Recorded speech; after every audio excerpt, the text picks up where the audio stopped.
السلام علیکم، الحمدللہ والصلاة والسلام علی رسول اللہ وعلی آلہ وصحبہ اجمعین۔ سورۃ المؤمنون، سورہ نمبر 23۔ سورہ مومنون مکی ہے، جس میں 6 رکوع اور 118 آیات بینات ہیں۔ مومنون مومن کی جمع ہے۔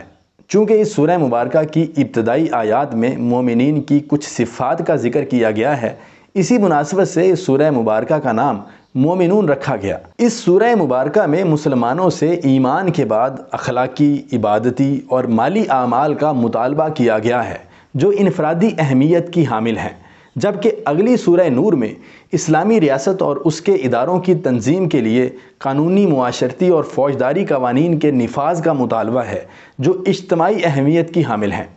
سورہ مبارکہ کے آغاز میں بندہ مومن کی کردار سازی اور تعمیر سیرت کے لیے بنیادی صفات بیان ہوئی ہیں۔ سورہ مومنون میں منکرین آخرت کا ذکر بھی ہے۔ بعض لوگ خالص دہریے اور مادہ پرست منکر آخرت ہوتے ہیں، چنانچہ اس سورہ مبارکہ میں توحید کے دلائل بیان کرتے ہوئے انسانی تخلیق کے مختلف مراحل بیان ہوئے ہیں۔ پھر توحید آفاقی کی دلیلیں بیان کرتے ہوئے 7 آسمانوں، بارش، پھلوں اور چوپایوں کا ذکر کیا گیا ہے۔